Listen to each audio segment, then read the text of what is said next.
नमस्कार, मैं हूं दीपक और आप देख रहे हैं डीएस के टॉक्स। हिंदी में एक बात कही जाती है कि गांव बसाने ही भिखारी पहले आके बैठ गए।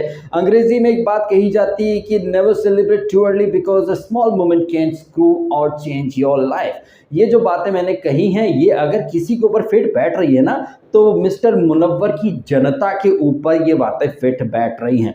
जब से ये न्यूज़ आई थी कि mister Munawwar is going to do के 12 यानी खतरों का खिलाड़ी सीजन नंबर 12, तब से ये मुनव्वर के जितने भी नल्ली आर्मी है, डोंगरी की जितनी छपरा छपरी है, सब लग गए थे मुनव्वर इन खतरों का खिलाड़ी 12 विद मुनव्वर गना एस इन खतरों का खिलाड़ी, मुनव्वर की जनता, नो मुनव्वर नो खतरों का खिलाड़ी। अरे भैया, no Munawar no oxygen, no Munawar no खाना, नो मुनव्वर नो हागना, नो मुनव्वर नो अम्मी, नो मुनव्वर नो अब्बा। मुनव्वर फॉर द विन, ये वो दुनिया भर का मतलब मुनव्वर नहीं तो टीआरपी नहीं, मुनव्वर नहीं तो खतरों का खिलाड़ी नहीं, मतलब मुनव्वर ना हुआ इन लोगों का अम्मी अब्बा हो गया। इतना इन लोगों ने हाइप क्रिएट करके रख दिया है। अब हाइप तो ये क्रिएट करेंगे ही नहीं, क्योंकि इन लोगों को सिर्फ हाइप क्रिएट करने आता है। और इन छपरा छपरियों को खुश करने के लिए कुछ ठुल्ले रिव्यूअर, तो कुछ मीडिया के लोग, कुछ सो कॉल्ड रिपोर्टर्स अलग अलग अफलातूनी खबरें देते रहते हैं। एक इंसान ने तो खबर भी दे दी थी कि 1 जून को मुनव्वर केप टाउन के लिए रवाना हो चुका है, खतरों का खिलाड़ी जाएगा, जीतेगा, ये मुनव्वर वर्सेस प्रतीक, किस में कितना है दम।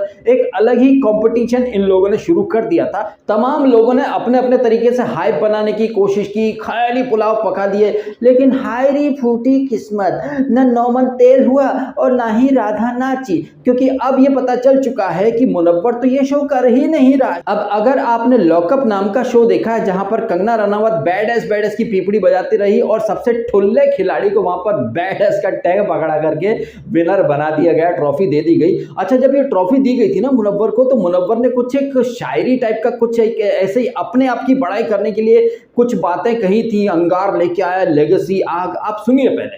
वो था तूफान जो दस्तक दे के आया था, अकेला था, लगा था लश्कर लेके आया था।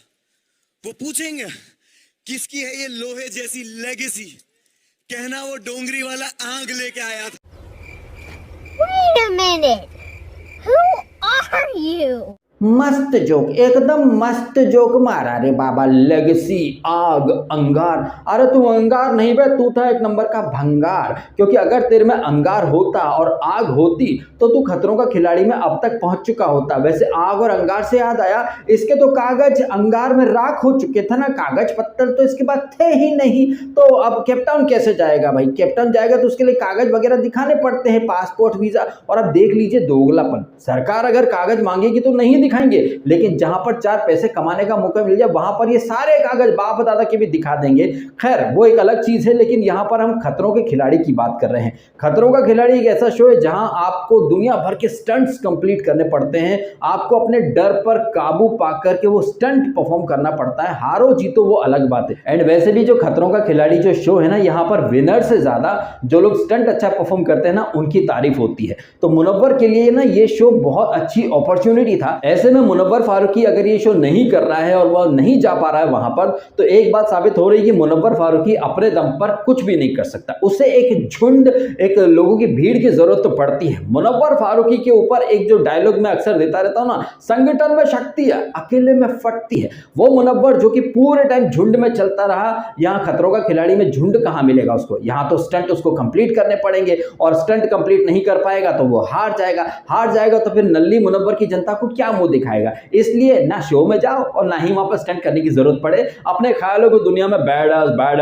ये वो अंगार लेके आया था, लेगेसी, लोहे, आग। मुनव्वर फारूकी बहुत ज्यादा शेर व शायरी करता रहता है, वन लाइनर्स मारता रहता है। मुनव्वर की पर्सनैलिटी के ऊपर हमको भी एक शेर अर्ज करने का मन कर रहा है कि हमको भी पता है मिस्टर एमएफ तुम्हारी हकीकत, लेकिन दिल को बहलाने को गालिब ये ख्याल अच्छा है कि तुम बैडस हो, ये हो, वो हो, लेगेसी, आग, अंगार, डोंगरी वाला बैडस। तुम क्या हो? एक नंबर के छपरी छपरा। और क्या है कि तुमने लॉकअप में पब्लिक को बना दिया बेवकूफ। यहाँ तो तुम बेवकूफ बना नहीं पाओगे, क्योंकि वहां पर खतरों का खिलाड़ी में तुम्हारे बाप लोग बैठे हुए हैं। रोहित शेट्टी, कलर्स की टीम जो कि मैनिपुलेट करने में एक्सपर्ट है, वहां तुम्हारी दाल गल नहीं पाएगी। वहां तुम्हें कोई झुंड नहीं मिलेगा, वहां तो स्टंट तुमको खुद ही करने पड़ेंगे। तुम वहां कोई एक्सक्यूज दे नहीं सकते, ना ही तुम्हें वह पूनम द पांडे मिलेगी, ना ही अंजलि होगी, ना ही तहसीन पूनावाला, ना ही वो कौन था वो क्या नाम था उसका, जीशान, या फिर ना तुम्हारा वो गुलाम अली मर्चेंट। मतलब एक झुंड में तुम छुप करके खेला करते थे। झुंड में तो भाई सुअर भी चल लेते हैं। तुम ठहरे झुंड में चलने वाले सुअर और लोगों ने तुम्हें बैडस बोल दिया। तो यहाँ पर एक चीज निकल के आ रही है कि जैसे मुनव्वर के फैंस एकदम प्रीमेच्योर सेलिब्रेशन करने लग गए थे, पहले से ही हाइप बनाने लग गए थे। तो यहाँ पर एक साथ बहुत सारी चीजें आपके सामने निकल के आ रही हैं कि कैसे सोशल मीडिया पर पीआर को बिठाकर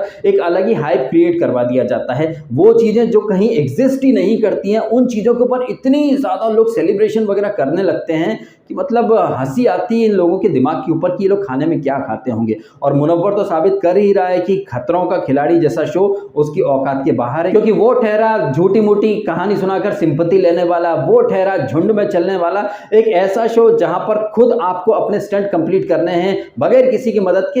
ये चीजें मुनव्वर से कहां हो पाएंगी। वो तो लॉकअप या बिग बॉस जैसे शो जहां पर पब्लिक को बेवकूफ बनाने की कंपटीशन रखती है कि मेकर ज्यादा बेवकूफ बनाते हैं या कंटेस्टेंट कौन कैसी एक्टिंग करता है, ऐसे शो में ही मुनव्वर या अंजलि या मुंजलि जैसे लोग जा सकते हैं। खतरों का खिलाड़ी करना मुनव्वर की औकात के बाहर है, ये चीज यहाँ पर साबित हो गई है। इसलिए उसने रोहित शेट्टी को चिट्ठी लिख दी होगी, dear Rohit sir, I am sorry, मैं आपका शो नहीं कर पाऊंगा क्योंकि संगठन में शक्ति है, अकेले में फटती है। आपके शो में अगर ग्रुप में स्टंट करने होते तो फिर मेरी टीम के सारे लोग स्टंट करते और मैं बगैर स्टंट करे आगे पहुंच जाता। लेकिन अफसोस कि आपके शो में ऐसा नहीं होगा, वहां तो अपने स्टंट खुद ही करने पड़ेंगे और मैं नहीं आना चाहता भाई, मैं बिल्कुल भी नहीं आना चाहता। मैं तो बिग बॉस या लॉकअप जैसे शो ही करूंगा क्योंकि वहां पे झुंड में छुपकर आगे बढ़ने के मौके मिलते हैं। खतरों का खिलाड़ी में ऐसा कोई मौका नहीं मिलेगा, तो सॉरी लेकिन मैं नहीं आ सकता। इसलिए dear respected Rohit Shetty sir, मैं आपके शो में पार्टिसिपेट नहीं कर सकता, प्लीज मुझे माफ कर दो और मेरे जितने फैंस हैं उनको भी माफ कर दो, क्योंकि वो तो क्या है कि अकल के अंधे नाम नहीं सुख वाला फंडा है उनका, वो तो कभी भी किसी बात पर उछलने लगते। तो प्लीज ऐसे बच्चों को इग्नोर करो,